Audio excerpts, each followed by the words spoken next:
Here we go. Once again. See? Am I making you nervous again?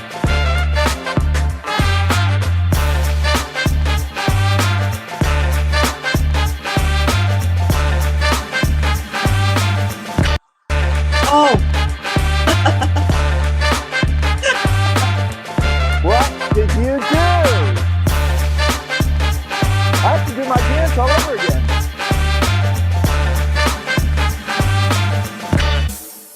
good morning.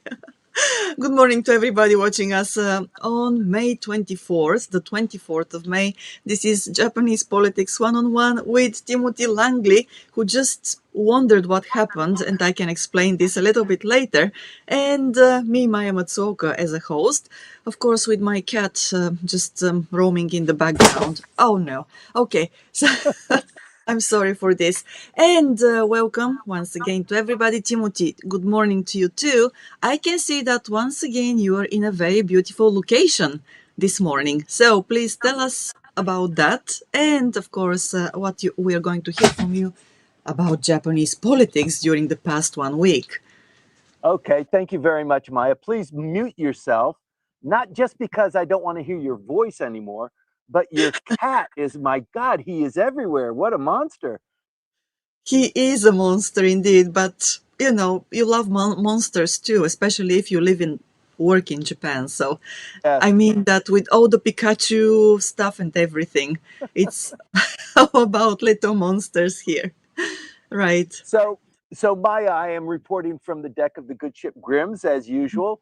I am on the beautiful inside lip of the Chiba Peninsula facing the Yokohama Peninsula. So I'm about maybe uh, 5 or 6 miles away from the tip of the Yokohama Peninsula. But it's a beautiful day. The sun is out. It's a little bit cloudy, but Maya, there's an enormous amount happening. It's not just what's going on in Iran and with the United States, but Japan is really going through this kind of um, uh, Tetrix kind of combination change, and it's really happening simultaneously on all sorts of levels. And I guess maybe it's happened in the past, maybe people didn't notice, but I've been doing this for a long time and I just haven't seen this much stuff going on. It's not just the unstable Hormuz situation, although that does impact and influence other things, but politics moves along its own track, and the pressure here on the economy, on the uncertainty surrounding the energy and the inflation, which is somewhat related to what's going on in Hormuz. But there is a growing sense of strategic anxiety that's going across the country, and it's really growing to be unmistakable. Thank goodness we have a prime minister like Takaichi. She is, I think, she's on top of things. She's doing the best she can. Not everybody's perfect. We could have had maybe a better prime minister, but we got what we got, and I'm really happy with it. And it's a quite a distant diversion from what we've had in the past. But let me just walk the audience through what I'd like to go through today and then turn it back over to you. The Prime Minister's diplomatic schedule and the significance of the countries now moving closer to Tokyo, this kind of bridge of the Asia Pacific countries and the alliance with the Philippines, with Australia, that sort of thing. Her appearance in the Diet this week, they had a rare 45-minute opportunity to put the prime minister on the hot seat, and it's only 45 minutes.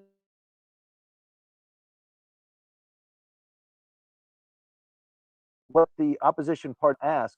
There's a lot of factional and coalition maneuvering going on in Nagatacho that's important with what Mr. Aso has put up together. Let's clap the prime minister on the back and support her. So that meeting was on Thursday, and there are developments around the supplemental budget. She didn't want it, and now it looks like it's on track, and it'll be not as sizable as many people want, but that was one of the topics of the conversation in the diet hearings. And there's also an increasingly serious discussion going on underway regarding defense spending. 3%, it's now at 2%, but that was only supposed to be for 5 years, and they made it 4 years. And what do we do now after that? And the environment and the situation and the temperature of the population. And I think they're um, acknowledgement or appreciation of what defense spending reasonably should be has morphed considerably over the last couple of years. And so there's a lot of long term strategic thinking that's going on now that probably wouldn't have been possible 5 or 6 years ago. So, um, ladies and gentlemen, if you have questions or comments, please feed them to Maya. She's sitting there. She's feverishly trying to take that in so that she can spit out, you know, questions and form your comments so that everybody is educated and the insights are shared with all of us. So this community that we're building of Japan Hands continues to move forward. I really appreciate you joining us every Sunday at 8:20. I try and keep it as crisp as possible, but there's a lot going on. If you can stick with me for 35 minutes or so, then we'll get into the Q&A and then roll on with the rest of our Sunday. Back to you, Maya.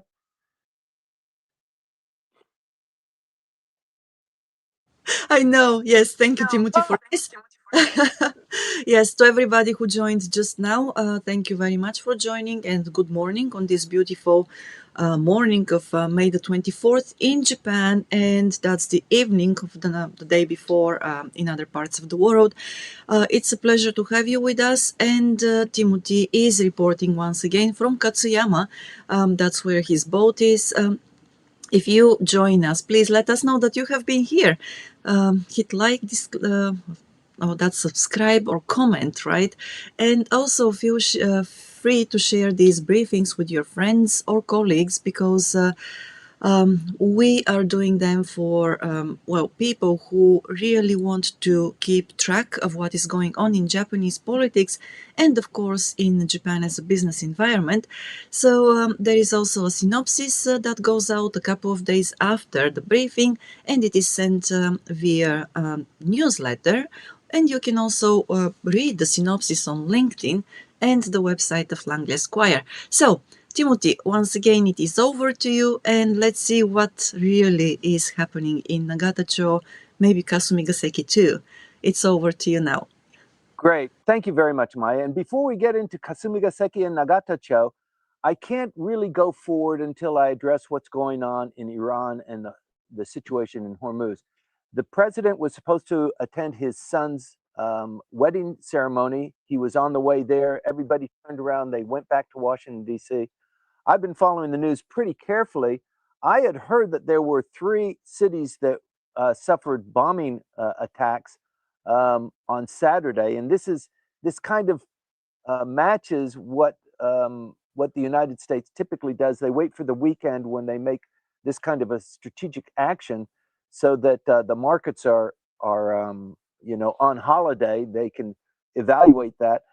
I don't have real firm confirmation, so I don't want to go too much on it. I'm trying to pick up the news, but also prepare for this weekly briefing. But the latest public reporting leaves some ambiguity regarding the precise scale of the overnight U.S. military activity.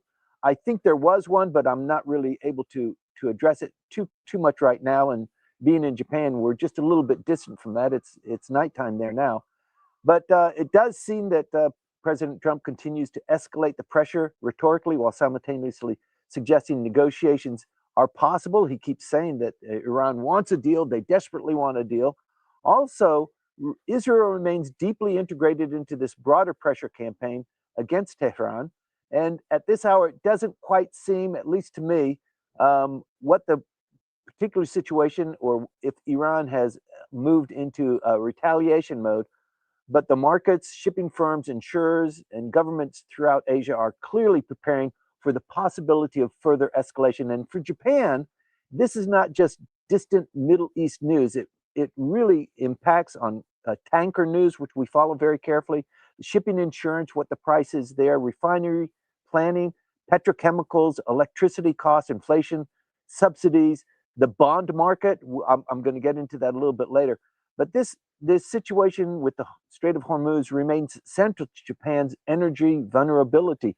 Japan imports, everybody knows this, 90% of its energy needs, more than 90%. And a lot of that is coming through the Strait of Hormuz, which means geopolitical instability is feeding directly into domestic political pressure much faster than before. So this would be a prime time for Mr. Kishida, who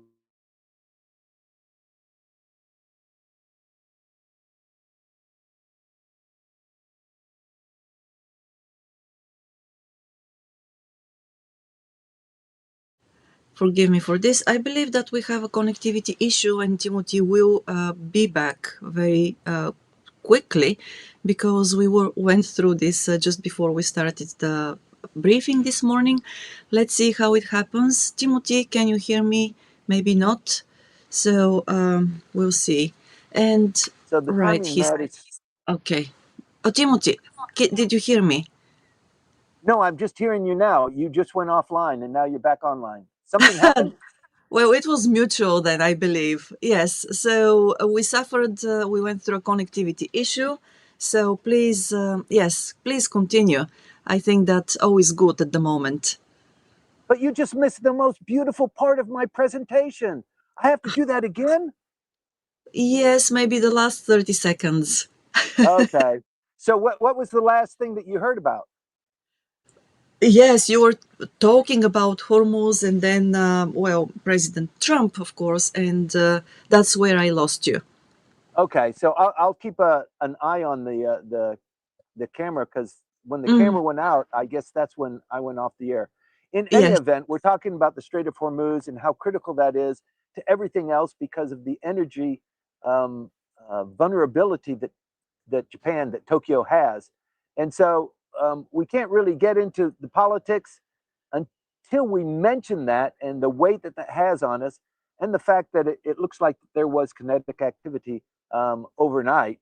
We're just kind of sitting here, and everybody in Tokyo is sitting here. So I don't have any remarks from the Kante about that, what Japan's position is. So we move forward in the absence of that. But I do just want to acknowledge that it looks like something happened, and that impact will be filtering out to us in the coming days. The one thing that's increasingly clear from the Prime Minister Takaichi's schedule is that Japan's diplomacy is becoming more strategic and less ceremonial.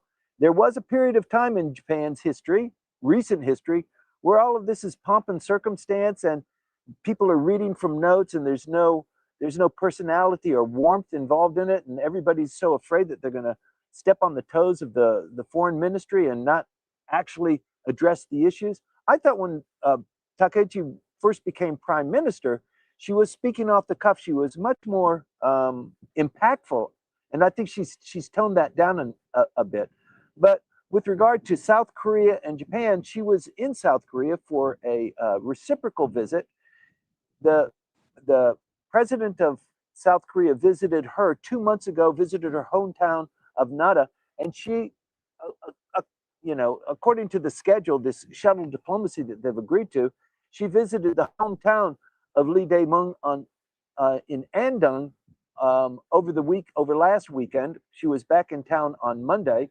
That was not soon enough for us to actually talk about it, but the visit was warmer than many observers had expected. There is this tension between the two countries. And I think what the prime minister has done is, rather than kind of rely or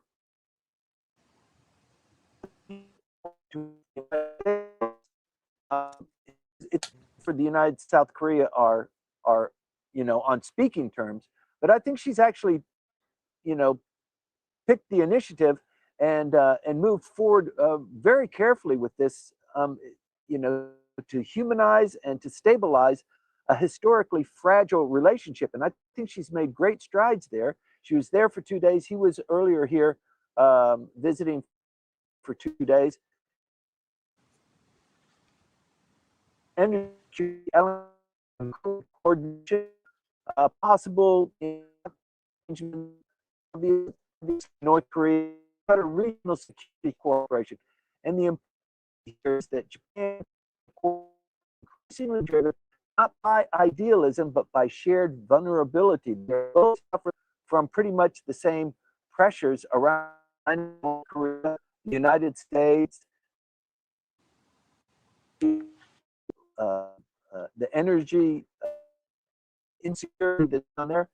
So it's actually a regional shift that's going on. It's being in the baby steps right now, but I think it's important to point out that this um, I can hear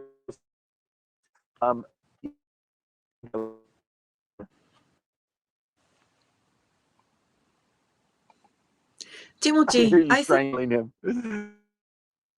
Timothy, can you hear me? Yes.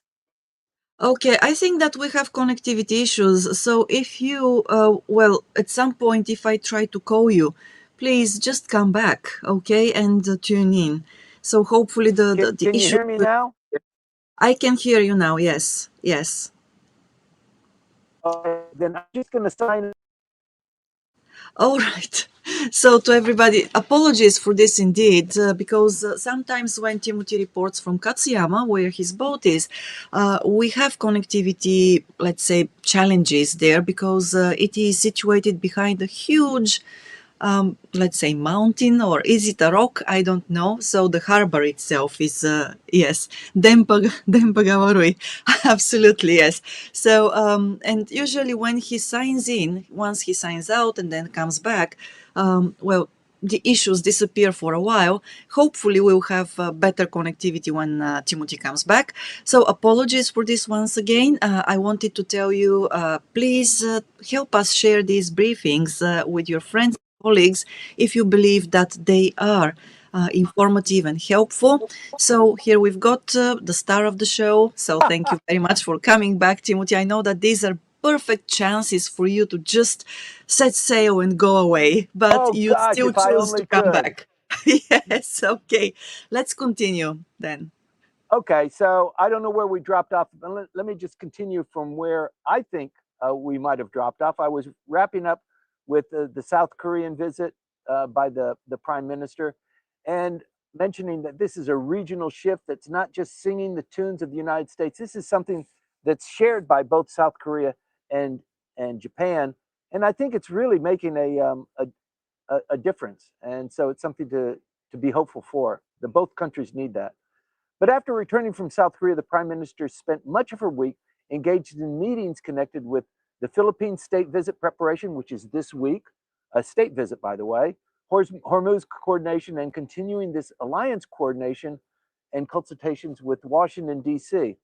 So at the same time, several foreign dignitaries and officials, uh, diplomats have been passing through Tokyo quietly in the week to connect with the Japanese administration on energy security, Indo-Pacific coordination, defense procurement, and shipping stability.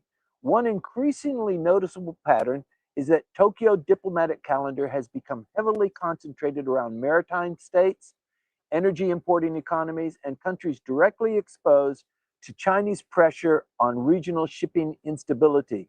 So that itself is very revealing. Japan is picking up the initiative, and these diplomats are coming into town in a steady stream. And it's not just what's going on diplomatically, but it's a lot is going on with regard to that, but also towards the state visit of the president of the Philippines, Bongbong Marcos, formal state visit beginning on the 26th, which is Tuesday. He'll be here for 3 days, actually, 2 days, 3 days. Um, that's pretty meaningful. It's a formal visit, so that means there'll be a state dinner. That means there'll be an appearance to the emperor. A lot of ceremonial functions. So Japan and the Philippines are becoming much closer. There was this military exercise that occurred over the last 3 or 4 weeks and involved the United States, the Australians, the Filipinos, the self-defense forces, that sort of thing. But um, Japan and the Philippines are expected to elevate their normal diplomatic relations to a comprehensive strategic partnership. So they're moving up the level of allies or alliance or that kind of language. And one of those further down the line, they're not kind of kissing yet, and they're not in bed, but a comprehensive strategic partnership, which is very important. And it means that there will be upgraded security language, new Coast Guard announcements, defense industrial cooperations, and references to economic security in the Philippines having an impact on Japan, and similarly, Japan's economic security having impact on the Philippine economy as well. And those phrases increasingly signal where Tokyo believes the region is heading, and we need to pay attention to that. Meanwhile, the South Korea visit itself may ultimately prove more important than the headlines suggested. Beyond symbolism and energy coordination, the visit really enforced the reality that Tokyo and Seoul are increasingly moving from a historical management towards strategic necessity. They both need to achieve this. Japan's diplomacy is now really becoming less reactive and increasingly architectural. It's being driven, it's being formed. And I can imagine people in the foreign ministry are gleeful at this, that they're able to kind of be released and kind of, work their skills on developing these relationships. Moving on, the prime minister was required, it's a part of the process in Diet hearings, to be available for 45 minutes to be quizzed by the opposition parties. So they had 45 minutes that were carved out of her schedule. She sat in the main, not the main Diet, where all of the Diet members, but the largest committee room, which is the budget committee room. It was televised in full, and 45 minutes where she sits on the hot seat and she by herself is supposed to respond to the questions posed by the opposition parties. The opposition parties, of the 45 minutes, they get a portion depending on how many seats they hold in both houses. So she had, a distribution that she was supposed to talk with, Kokumin. Because of the disparity with Chudo has the lower house where the two parties melded together, but in the upper house they didn't.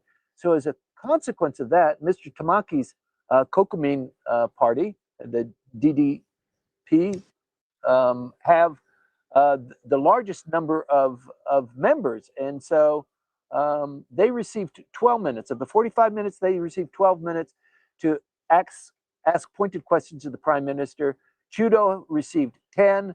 Ritsumin received 9 minutes. Sanseito received 6 minutes. Kome received 5 minutes, and Mirai only received 3 minutes. So this is a time when the prime minister is required to respond to these questions, and it's also a time for these leaders of the parties to kind of show their chops and to kind of show the audience, show their voters, I'm standing for you, and this is me in work mode, protecting or promoting your interests. So the questions that I have, even though I might have only 3 or 4 or 5 minutes, the questions that I ask, you can imagine how many you can ask, that needs to represent what the philosophy and the direction of that political party is. So it's not enough time for deep policy debate, but these are, they function as a kind of a public signaling exercise. They reveal what opposition parties believe their voters are anxious about, and they want to address that and satisfy their voters. But the themes this week were inflation, fuel prices, so everybody's concerned about that, and the individual party leaders want to make sure that their voters know that these are high on the agenda. What the supplemental budget is going to involve. So there has been a decision that a supplemental budget will be put into place. What's going on with Hormuz? What's going on with bond yields? And what is the situation with the cost of living? And the prime minister was very careful in her responses. She avoided hard spending commitments. She declined to specify the supplemental budget size, and she emphasized responsible fiscal expansion, which is one of her, that's one of her strengths, fiscal expansion, but very responsibly. And that phrase matters because the government is attempting to balance household support, fiscal discipline, defense spending, industrial policy, and monetary stability all simultaneously. That is a tough trick to pull off, especially when the cameras are going and you've got people who are opposed to you. asking you really barbed questions. So this balancing act becomes really difficult. So it was only 45 minutes, but it was one of the pinnacles of the week. It wasn't the only one. Another pinnacle was the yen. The yen was at 159.2. 160 is the kind of terror zone. And as we approach 160, the Bank of Japan and the finance ministry begin to, you know, clutch their shirts and worry what are they going to do. They just finished an intervention just over Golden Week 2 or 3 weeks ago. So the markets remember very clearly what happened during Golden Week. And just to remind you, it's believed, it's not confirmed yet, will be confirmed when the Bank of Japan has its monthly 2-day meeting at the end of every month. But it looks like the Bank of Japan intervened in propping up the yen with an estimated 9 to 10 trillion yen. That's roughly 60 billion US dollars to support the yen. We've talked about the mechanics of that in earlier sessions. I don't want to go into that. Maybe if you're unclear, we can get into it in the Q&A session. But to put that into perspective, that is nearly the entire defense budget of some mid-sized countries. And it's many times Japan's annual Coast Guard budget. So it is a lot of money just to take the yen from 160, and it took it down to 156 or so, 155, and now we're back at almost 160. So there's a lot going on there. There's a lot of trepidation about what's going on. The goal here is to slow speculative momentum, to prevent panic, obviously, and to defend confidence around the level that we are in now, the 150s. It'd be nice if we were at 140s. That develops a different kind of momentum for the country. But 160 is just intolerable and something to avoid. So there's a lot that's going on there. Once the markets believe that authorities have lost control psychologically, then currency declines may accelerate extremely quickly. So if there's some sort of incident or event, when it's dancing around 160, then it can quickly tumble. And once it breaches 160, with a lot of things, once the temperature, reaches some boiling point, then it's easier to go beyond that. And that is the fear there. So the problem now is that many of the underlying pressures remain. They haven't been resolved by intervention. The US-Japan interest rate differential still exists. There's persistent inflation. There's energy vulnerability that has been unaddressed. And there's uncertainty surrounding the Bank of Japan normalization. And that means that intervention may buy time, but it doesn't really solve the problems that Japan has, the fundamental problems. So in these next 2 or 3 weeks are going to become extremely important. If Hormuz tensions intensify, if oil prices rise further, or if the bond yields continue climbing, then the pressure on the yen could increase rapidly and begin to cascade. That is something that the bureaucrats are strenuously trying to avoid. So the bond yields, we talk about the bond yields quite a bit, and I just want to explain a little bit of that while Maya is being beaten up by her cat. But the bonds, the Japanese issue bonds, it's kind of an IOU. You purchase these bonds, I take your money, and I give you a promissory note that says in 5 years or in a year, there are different kinds of levels of bonds. More generally, it's a 10-year bond. I'm going to give you what you gave to me plus a certain percentage. And in the past, this bond rate was very close to zero. And so it was easy for the Japanese government to take the money in and then return the money because it didn't cost them very much. But now with the bond yields increasing, maybe 2.8% now, it does create an issue for Japan. I mean, 2.8, according to other countries in the G20, people are saying, wow, that's really cheap. But for Japan, they cut things really close to the bone. So it does make a difference because Japan finances itself through government bonds, through banks and premium funds, pension funds and investments, and increasingly by the Bank of Japan itself. So, for decades, Japan has relied on, cheap money, enormous debt, and repeated stimulus packages, and massive spending because the interest rate remained close to zero. But that's changed, and the environment is changing more and more rapidly these days, and that's why the 10-year bond, the government bonds yields have climbed sharply, while the 30 and 40-year bonds recently have touched historic levels. So Japan's debt load, as we all know, is enormous. It's what, 125% of their GDP, the greatest in all G20 countries. But the constraints are exercised or revealed in defense spending. Japan doesn't want to spend. Everybody else, the United States wants them to spend more, which means buy more U.S. products for defense armaments. But it does impact on defense spending. It impacts subsidies, industrial policy, demographic spending, and the fact if you can run a supplemental budget when a crisis hits, that you're able to finance that. So the rising yields are beginning to force a political prioritization that Japan didn't really have to deal with in the past. So it's really hard to make these things stick and become policy standards because everything is so much in flux. So it's something to watch, and we'll continue to report on that.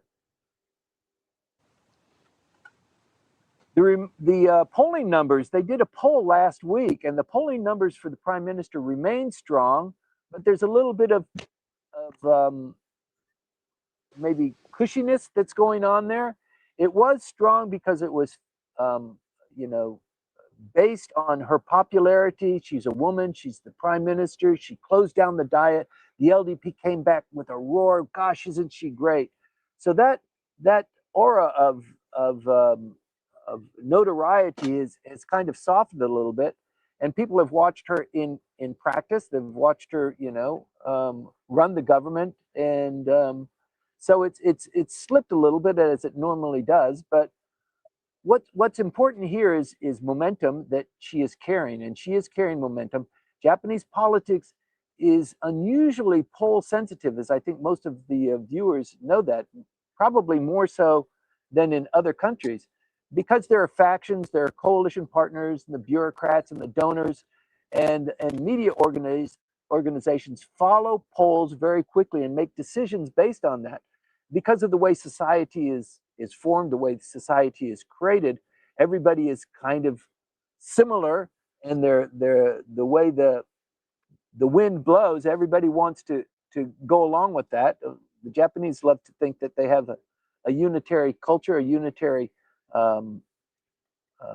nationality, and things do move like that. It's not so much of a fractured society as it is in many countries, but all of this makes a difference to the general pattern of how people make decisions. And the polling suggests that inflation handling is becoming politically dangerous for the prime minister. The polling also reveals there's dissatisfaction over the prices that are continuing to rise, and there's support for a consumer tax reductions for food, and it's broad-based throughout the entire age span of the people who were polled. And for decades, Japanese politics revolved around different kind of keynotes: stagnation, deflation, and weak demand. Those were the issues that kind of propelled Japanese politics. But now the cost of living politics are becoming really central to the issue. And this is a profound structural change that the prime minister needs to deal with. Kind of unrelated to her popularity is the launch, but it is somewhat related to it, is the launch of Kokuryoku, which is this group set up by Taro Aso to support the prime minister. Let's bring everybody together. Let's make sure that she understands we are behind her. And that meeting was held on Thursday, and it was a support organization. It's designed to be a support organization, and it really generated a lot of attention in Nagatacho, and it picked up by the news, obviously. 347 LDP members reportedly attended this kickoff. That's 80% of the LDP. So that sounds like a resounding, overwhelming support for the prime minister, but it can be read in two ways. Since it includes 80% of the LDP, the meaning, I think, is a little bit more complicated, a little bit more complex. It kind of means it's not so much that I support the prime minister, so I will join this meeting. It kind of means I'm in the LDP and I don't want to be identified as somebody who doesn't support her because of potential retribution. So we'll join. So everybody went, whether they believed in it or they believed what Mr. Tadasu was trying to achieve or not. And there's also the situation that Tadasu set this up. All of the heavies attended, and it's to support the prime minister, but it is kind of designed and run by Tadasu, 88 years old, probably the wealthiest parliamentarian in the Diet, and it is, it addresses her gravitational pull, but it also kind of signifies who is the top cheese in Japanese politics. You might think it's the prime minister, but don't say that without giving a notification to Tadasu. He's pulling all this together, and 80% of the LDP joined. This is to support the prime minister. So there's a lot of complications going on. The other interesting thing, and I reported on this last week, is that the U.S. ambassador George Glass joined this inaugural launch of this new group. I don't know what to call it. They could call it a Benkyokai. I don't think it's specifically a Benkyokai. It is just a grouping to support the prime minister. But the fact that the U.S. ambassador joined is really significant in my book. Why would he show up, and what kind of signal does that mean? It kind of gratifies Taro Aso that he's got a lot of the LDP. He's also got the support of the United States through the vehicle of, forgive me for saying that the ambassador of the United States is a vehicle, but through the guise of the ambassador. So it's a really interesting dynamic. There were people that were there that maybe they didn't feel like maybe they opposed the prime minister, but there were people that you would have thought would have been there that aren't there. Most interestingly is Kono Taro. Kono Taro is a top dog in the Aso faction. If there's going to be an election for prime minister, Taro Aso is going to, Taro Kono is going to be one of the candidates, and he wasn't in this group. Also, the number 2 in the Kishida faction, Mr. Hayashi, was not in attendance, although Mr. Kishida did show up. So if there's an election campaign for prime minister, Mr. Hayashi will also be a candidate. You can believe that. There will be other candidates who we know, that we already know their names, who might have already decided to show up at this gathering on Thursday, but it's not. There's a little bit of an ambiguity going on here. It is a rah-rah for the prime minister, but it is also kind of a setting stage for things to happen in the near term. It's kind of a staging process. And in fact, Mr. Kihara went out of his way to say, look, don't misunderstand this. If you don't go to this group, it doesn't mean that you're not going to be appointed as a cabinet minister in the future. That was an interesting thing to say. So the reason why he said that is because obviously somebody asked about that. There's concern about that. Hey, should I go? I don't want to go, but if I don't go, does that mean I'm not going to become a cabinet minister in the future? And he went out of his way to try and calm that. But it was an interesting comment. The other thing, I'm trying to wrap this up as quickly as possible, Maya. The other thing I want to talk about is we talk about political power bases, and I mentioned the prime minister, I mentioned Taro Aso, but there's another power base that wields increasing political punch, and that's called Bunshun. Bunshun is a weekly magazine that scoops movie stars and politicians, and it's a very popular rag. It's got good stories. It's a long lasting political magazine, most people read it. Some people just avoid it as a scandal rag, but it is a little bit of a scandal rag. Not all of the sources are well vetted. But this week it produced issue number 2 about the prime minister and about her campaign, her staff's campaign, to blackball and to have negative campaigns on the other candidates for prime minister. This is during the election campaign for LDP president. And having a repeat issue come out of Bunshun means that Bunshun has dug in its heels and it's kind of drawing a line in the sand. The first one was an attack on the prime minister. That became a topic of conversation. And you remember that 45-minute question and answer period. This article came up in the Q&A.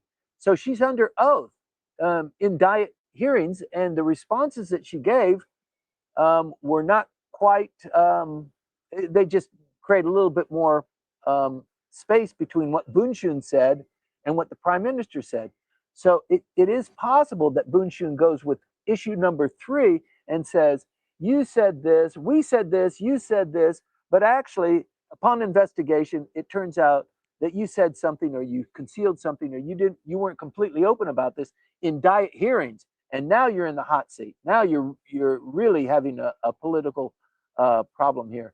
So it appears that Bunshun is shifting from just campaign tactics to questions regarding inconsistencies with earlier diet explanations and newly reported documentary evidence.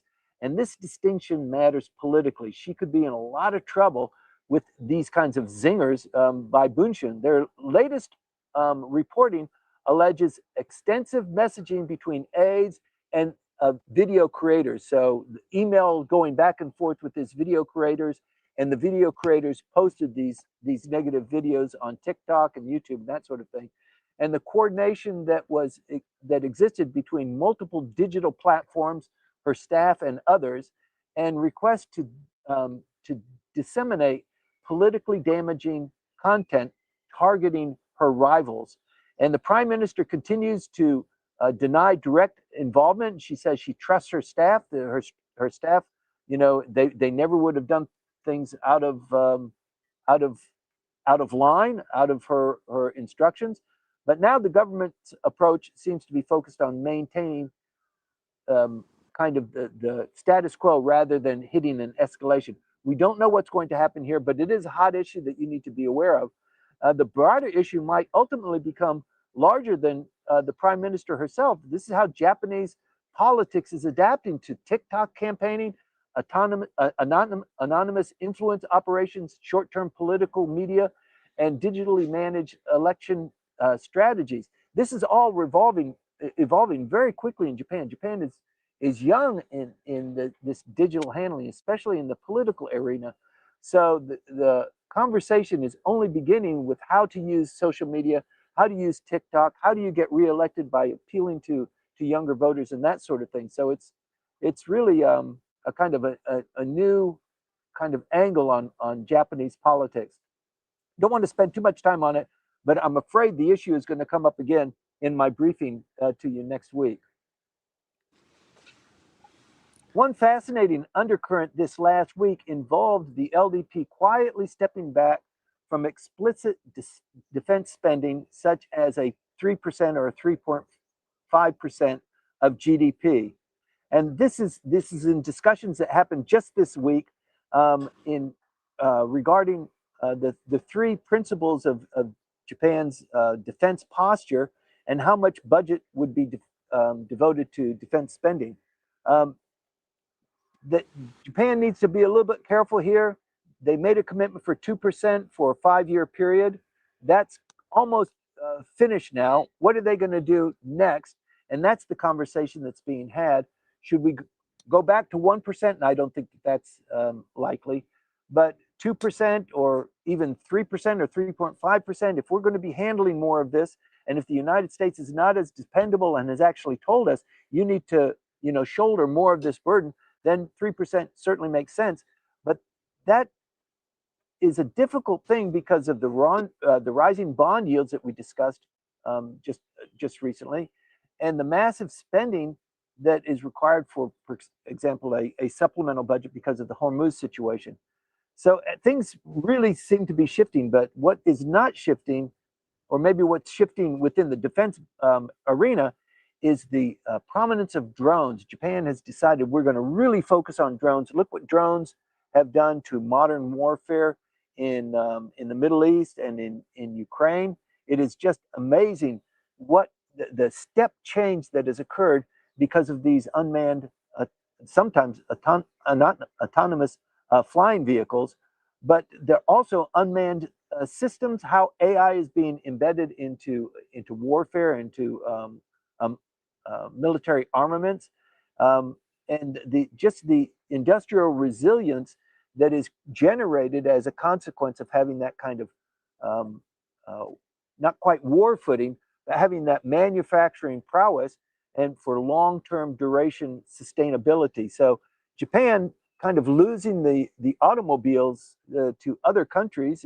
It's not as dominant as it once was. It needs a new industry, and you can tell that Japan is increasingly moving in that direction. And drones apparently are going to be one of the key features of that. And I can see Japan really excelling in that.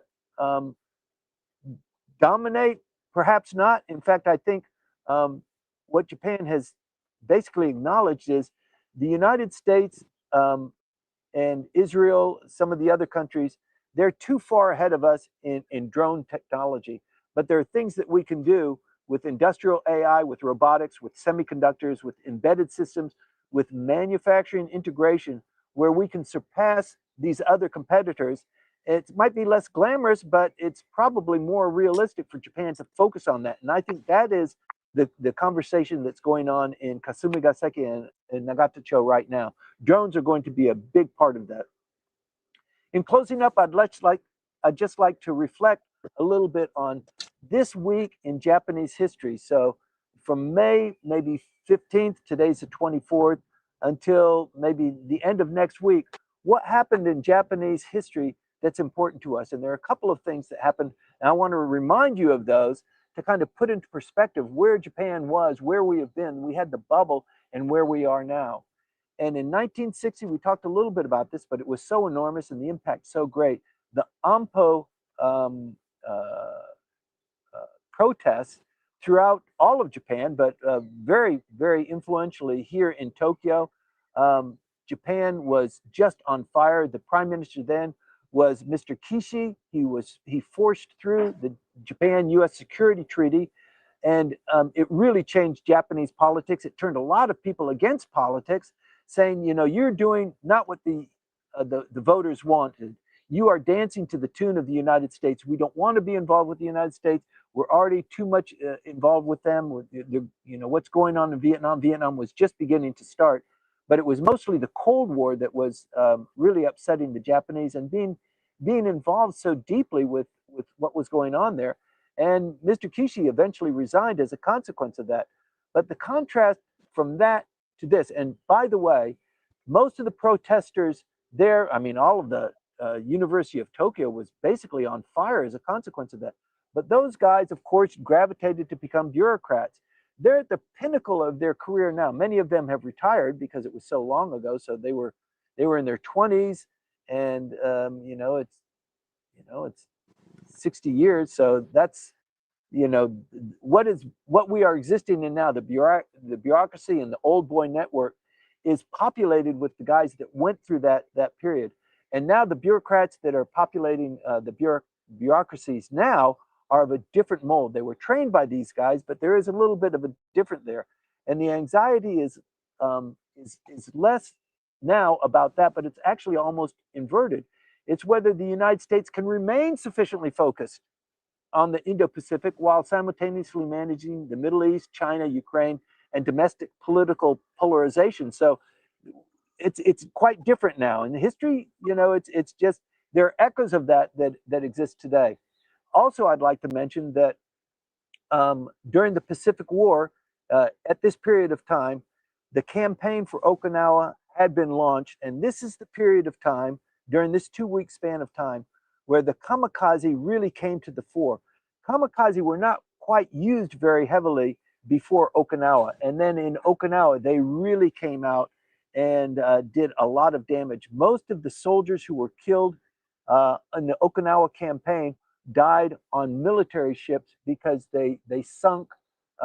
Their deaths were caused by being sunk by kamikaze. It was that big. There were a lot of soldiers that were killed in the Battle of Okinawa, and probably 90% of the Japanese soldiers were killed. But this was a really critical period of time. It's the beginning of the campaign. The campaign ended sometime in July, a 3-month, 90-day campaign, the bloodiest campaign in actually the entire Pacific War. But that was occurring right now, and the temperature is getting hotter and hotter as we reach that pinnacle. And it's just amazing for two countries to have been at each other's throats like that, to be in the situation that we're in right now. So um, I'd like to wrap it up. The broader story right now is not just one headline. It's a lot of things. There are multiple pressures that are coming into the same governing space. Hormuz, inflation, the yen, the bond yields, coalition politics, defense spending, digital campaigning, regional diplomacy. It is all kind of coming together. And Japan is not simply reacting to these developments, it's actually maneuvering there inside of it. And for them to have room to maneuver, they need to have the confidence, and they need to have the stability that a vibrant economy produces. So there's great energy to come up with that, and I foresee that as being, the defense industrial complex that has spit out so many new technologies in other countries. In a final wrap up, Maya, I know I've gone a little bit long now. We are now in the end of May. Then we've got June and July. There isn't a national holiday until Monday, Marine Day, on July 20th. So there's a long span now where it's a 5-day work week, and we have not a whole lot of vacation to look forward to. July 20th is the first one, and then we move into the next one, which would be a Memorial Day on August 11th. And then the big one is Obon. Obon is not a national holiday, but it occurs between August 13th and August 16th. That's a kind of a 4-day holiday. The kids are off of school. A lot of families go back to their ancestral homes. It is a time in the lunar calendar for the spirits of the dead to come back to Japan. They revisit Japan. People, go to the grave sites, or the families get together, and they remain for a couple of days, and then they go back to their spiritual place, and that is observed throughout Japan. That's Obon, and it's the hottest time of the year.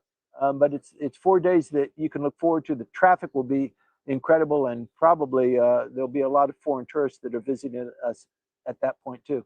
But I wanted to give you a little bit of hope, because we've got a bunch of work weeks, 5-day work weeks ahead of us before Marine Day on July 20th. It will make a 3-day weekend, and I'm just thinking where I'm going to be going with the flexibility of those 3 days.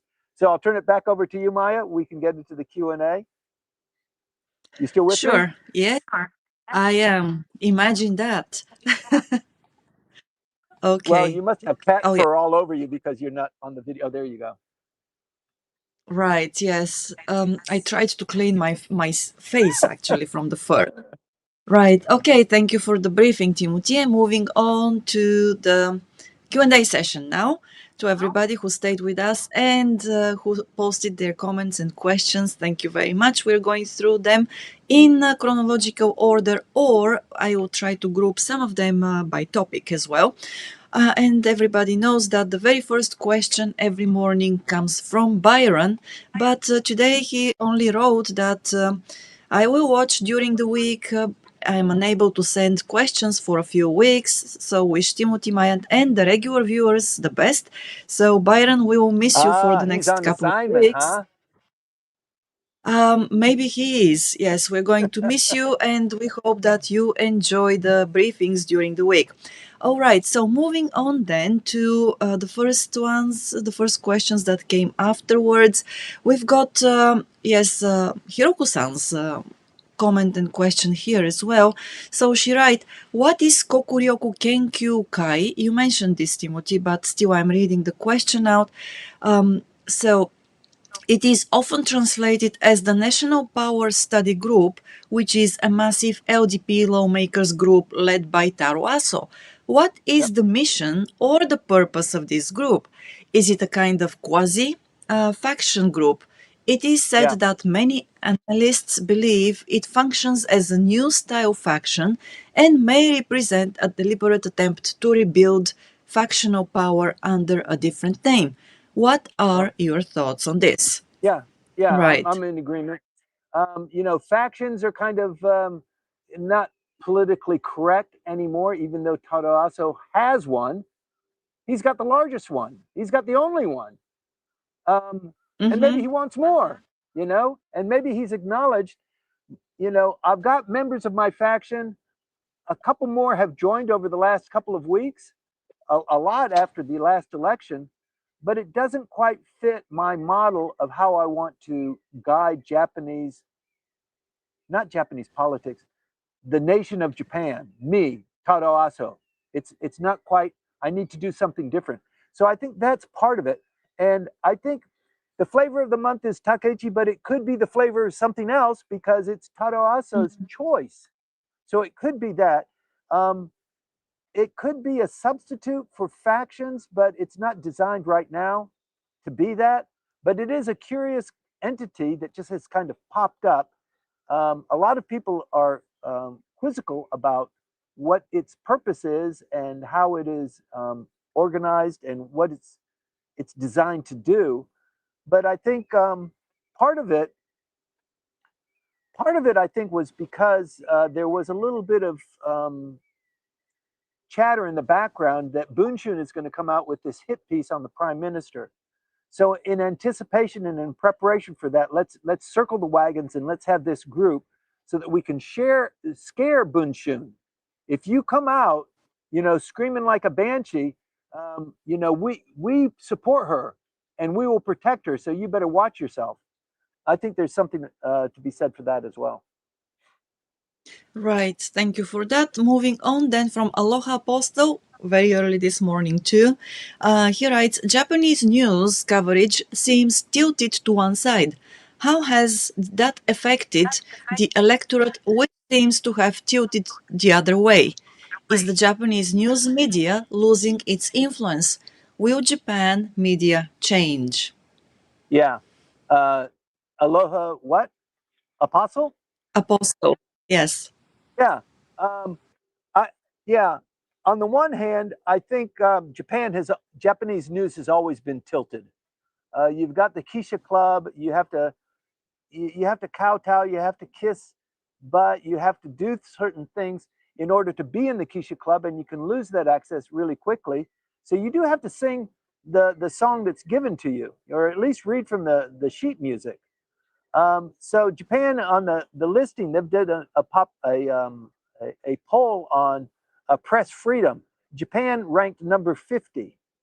That was just recently produced. So there's not a lot of there is press freedom, and I think it's not as strong as it once was.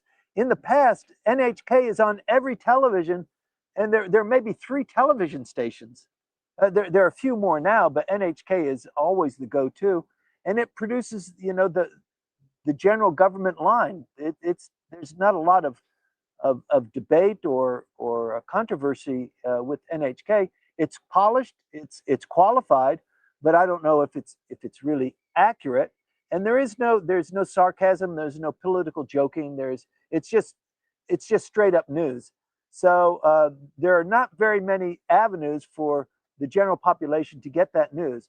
And more recently, social media has filled that. So the younger people eschew NHK. They know NHK. I don't watch that. And the guy comes knocking on your door and says you have to pay for NHK. You say, hell no, we don't even watch it. But you have a television. You still have to pay, and you do. You still have to pay whether you watch it or not. Um, but I think that's why the digital access of even programs like ours, right? There are people that know what they're talking about that can be accessed by the general population, and people that they form their own news channels, their own news sources. So maybe if they are Komeito, they lean towards Komeito, their news sources are Komeito related. So maybe it only reinforces that. But there is a diversity that's going on there, but it's not being provided by NHK. So a good question, a good observation, but I think it also people are sick of it and they want more access to real information in real time, and that's attracting the younger set, the people that are maybe under 40 definitely are doing that, reading less newspapers and watching less television. Right. And I have also noticed a trend here as well. I'm during the past couple of years that on YouTube, a lot of mass media, let's say, and legacy media like NHK as well, and also Fuji TV and other channels, they have started publishing on YouTube like very short news, let's say, excerpts like 1 minute or 2 minutes, right? So they are very short and they still cut those news emissions into shorter ones.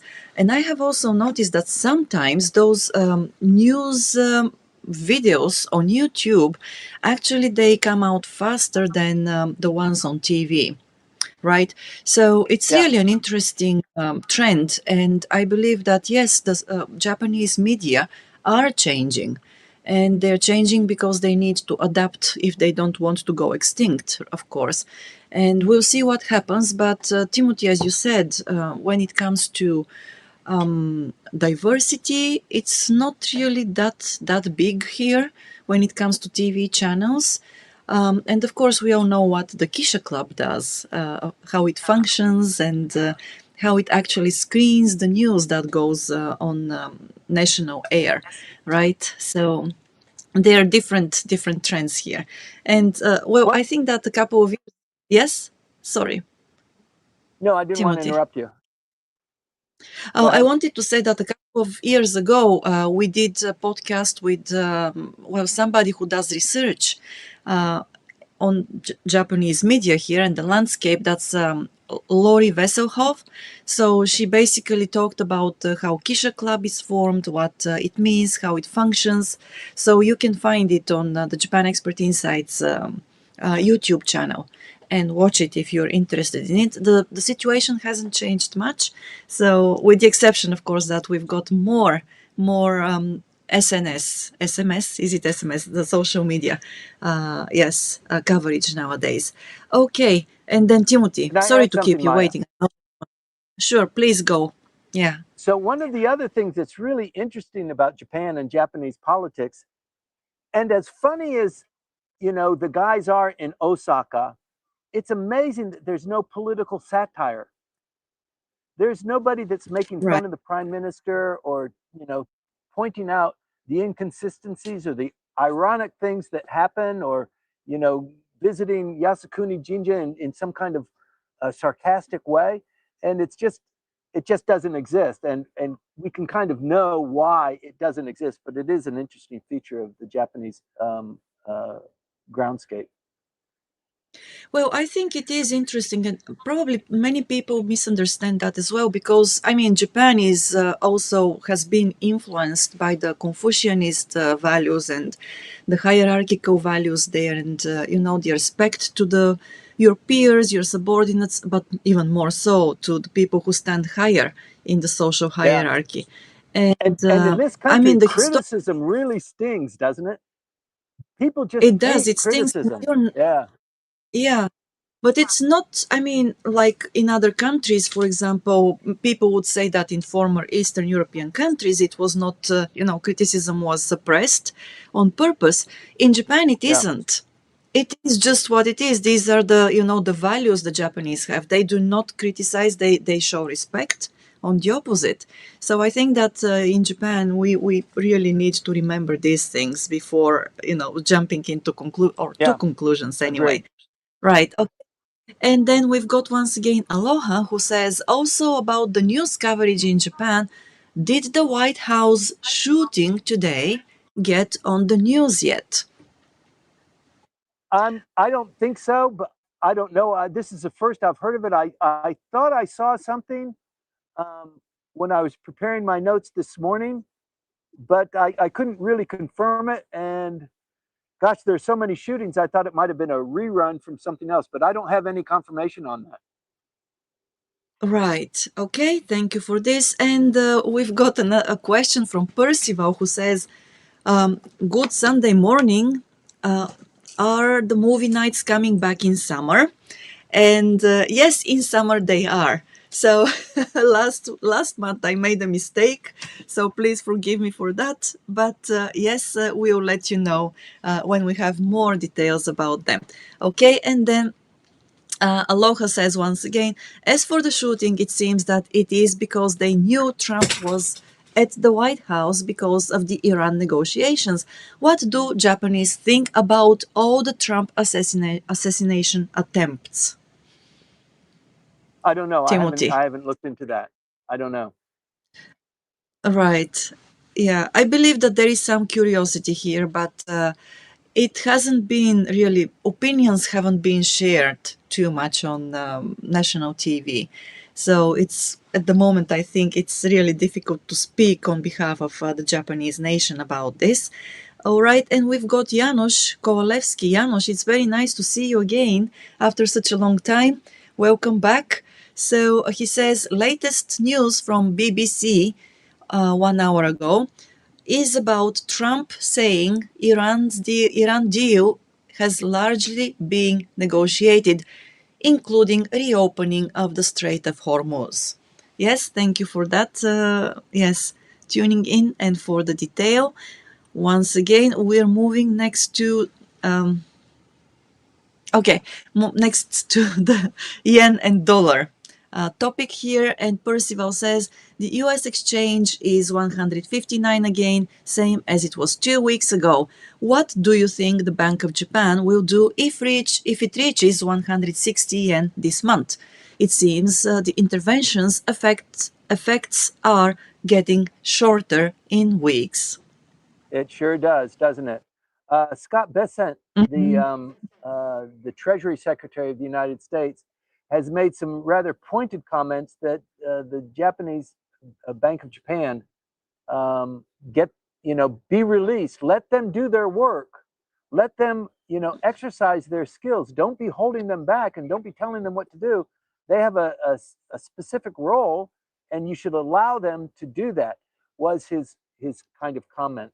And so, yes, I think the 160, something needs to happen. And that's, this irritation is not restricted just to Japan. It's long been an irritant between the United States and Japan because of this differential. But money flows to the United States or it flows to Japan. It's like that. It does it to other countries as well. But the yen is a very stable investment vehicle.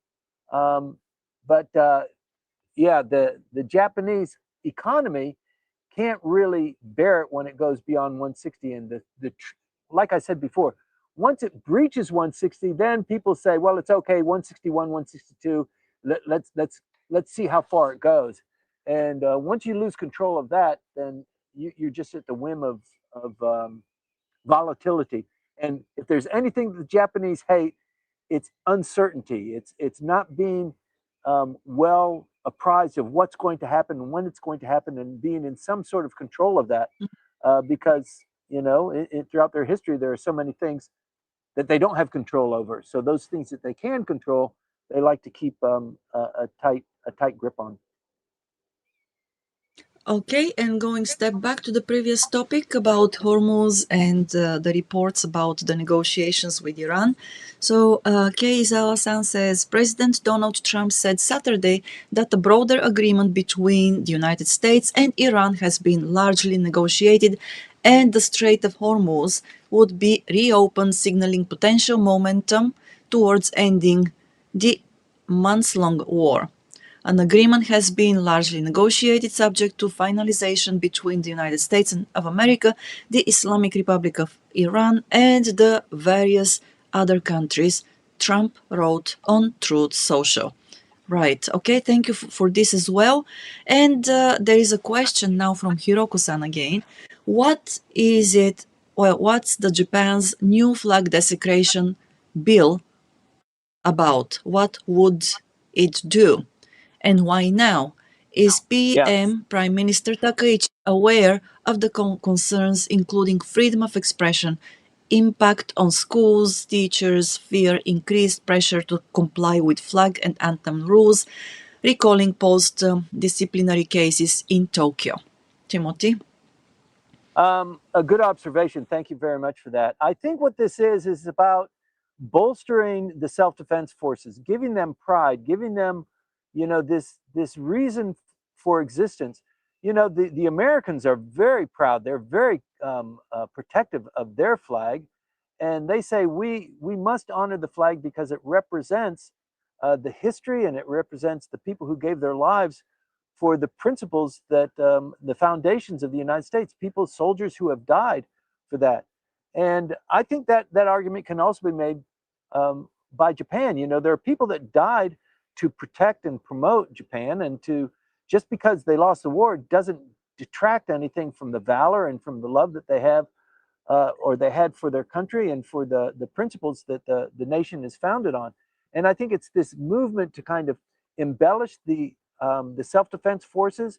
Eventually, it will go from self-defense forces into an army. If it was an army today, it would probably be the fifth largest army in the world, maybe fourth. I think it's fifth. But in terms of amount of money, not in terms so much in the amount of soldiers that are there, because they're not really called soldiers, are they? They're self-defense, not really soldiers. But I think it's this drift to go in Officers. that direction. Pardon me? Right. They are officers, I believe. Well, some of them are officers, but some of them are enlisted, right? So you've got in order to Right. become Okay. an officer, you have to.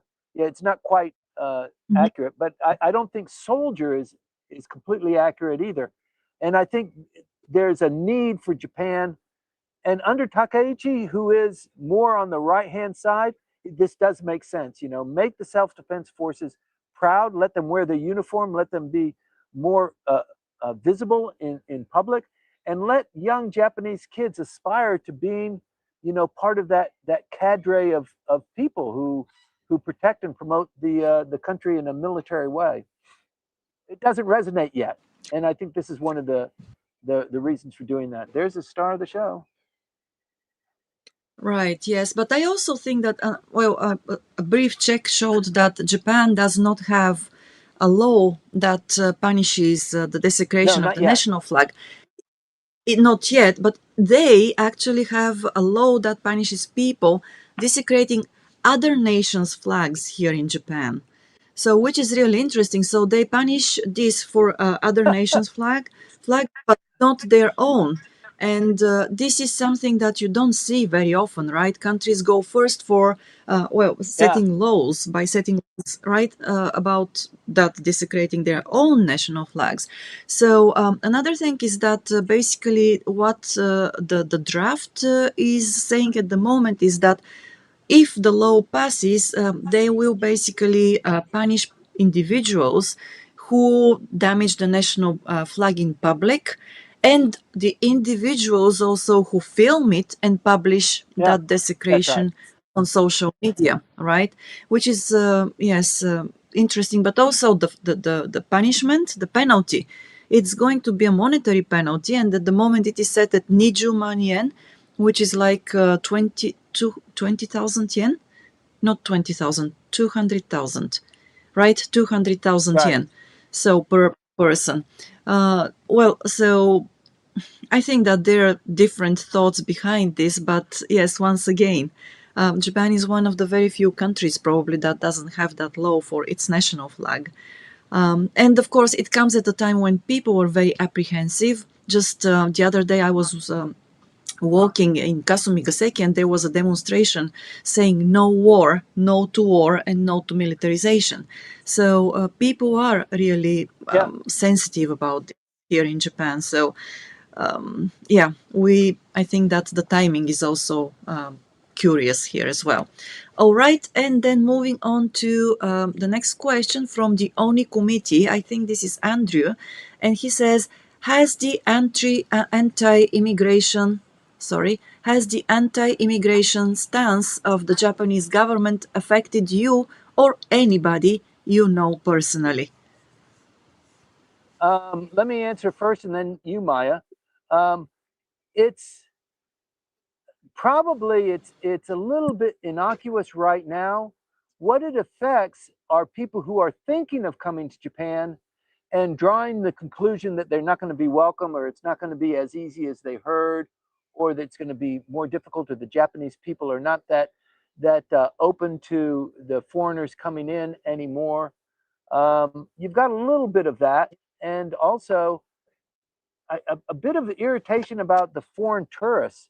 I saw a video clip the other day about an American um, tourist who filmed herself taking all of the goodies from the hotel and bragging about that, and jumping on the train and not paying, and being very victorious about that. And that's for TikTok, that's for hits.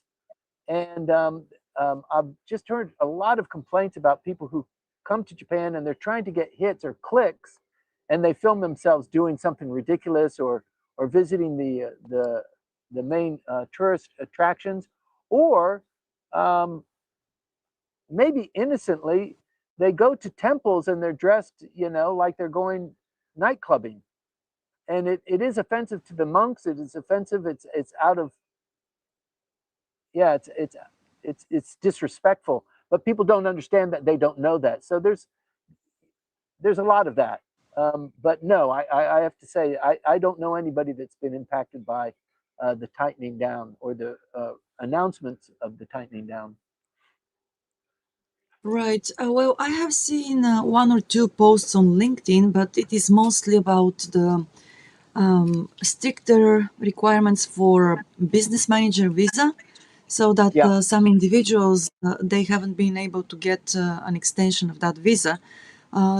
But they are not people I know in person, and it is maybe one or two posts that I have seen, and otherwise, no, I don't really know anybody who has been affected by this. I mean, like people who are basically here, they have been able to get their visa extensions, and they have been able to, yeah, to just continue as usual.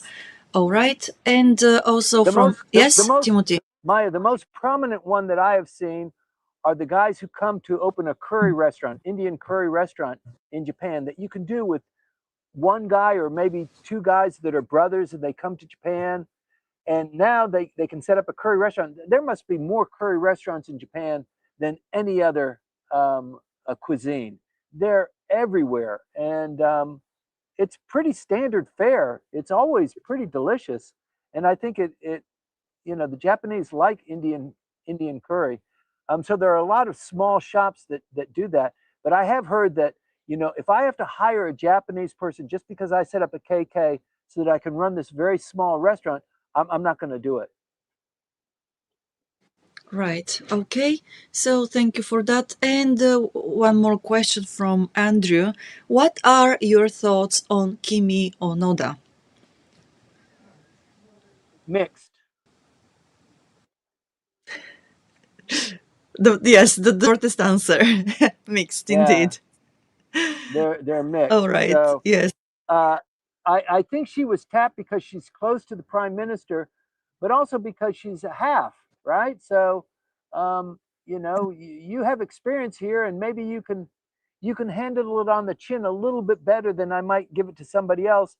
So it's distasteful in some parts. So please handle that, but it's important for policy reasons for another part. And so I would be really grateful if you would handle that. So I know she appreciates that she's in a tough place too. Um, and many people think that she's got a bone to pick because reportedly she didn't have such a happy upbringing when she was in the United States. So I want to get back, and I don't think that that's any part of it. I think she's a serious politician, and she was given a task. Okay, thank you for that. And a comment here from John in Nachikatsura, who says, wonderful every Sunday morning. So thank you so Thank very you. much for this, recognition, Jack. We're happy to have you with us and even happier that you're enjoying the briefings. So we've got Percival, who says, do you think Mr. MacArthur vision for Japan is still valid and will save Japan from the turmoil, messy conflicts today?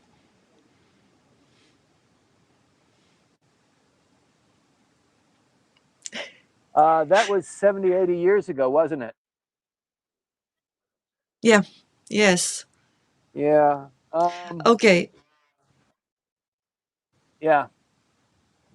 That was a long time ago. Well, okay, so that's a loaded answer, I believe, on your side, Timothy.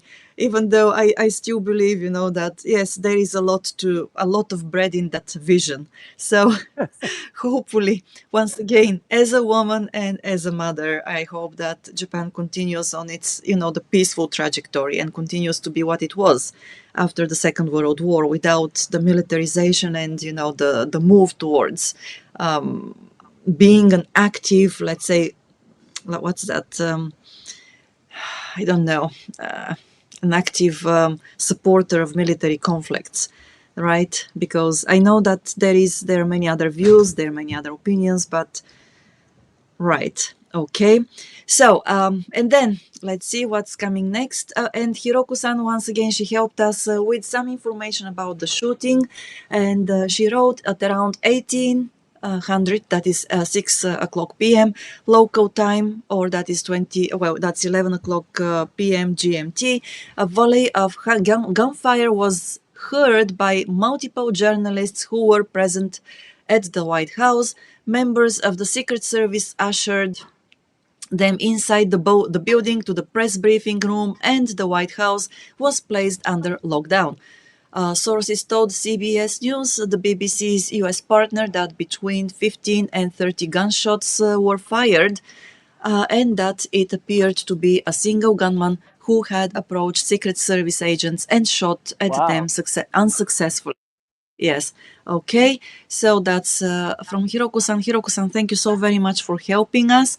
And then a LinkedIn user, probably that is Rossi, says, Minasan ohayo gozaimasu. Watashi wa Jakarta ni imasu. Okay, we'll see. That sounds exciting. So Jakarta, yeah. I hope that you're enjoying your time there. And well, with this, actually, it looks like that. Yes, Timothy, you can go. You can go sailing. You can change into your sailing clothes and yes, and go out into the sea. To everybody who stayed with us, thanks a lot for everything, for the comments and the questions, and also for the help with information, also for sharing your opinions and how you see things. That's very important. As Timothy often says, the briefing is, yes, what we come here for, but also the value comes from the Q&A session Yeah. afterwards as well. Yes, and we'll be here once again next Sunday, 8:20. Timothy, I don't know where you will be at that time. Maybe once again on your boat, at least, not below it. And yeah, so to everybody, have a great weekend. Enjoy the Sunday and also have a wonderful week coming. Timothy, Thank you, thanks a Maya lot. and Maya's cat. Yes. Oh, he is just, yeah, so impatient, really, to get out of the room. Okay, that's all for the Okay. moment. And once again, we'll see Thanks, you next everybody. time. Bye.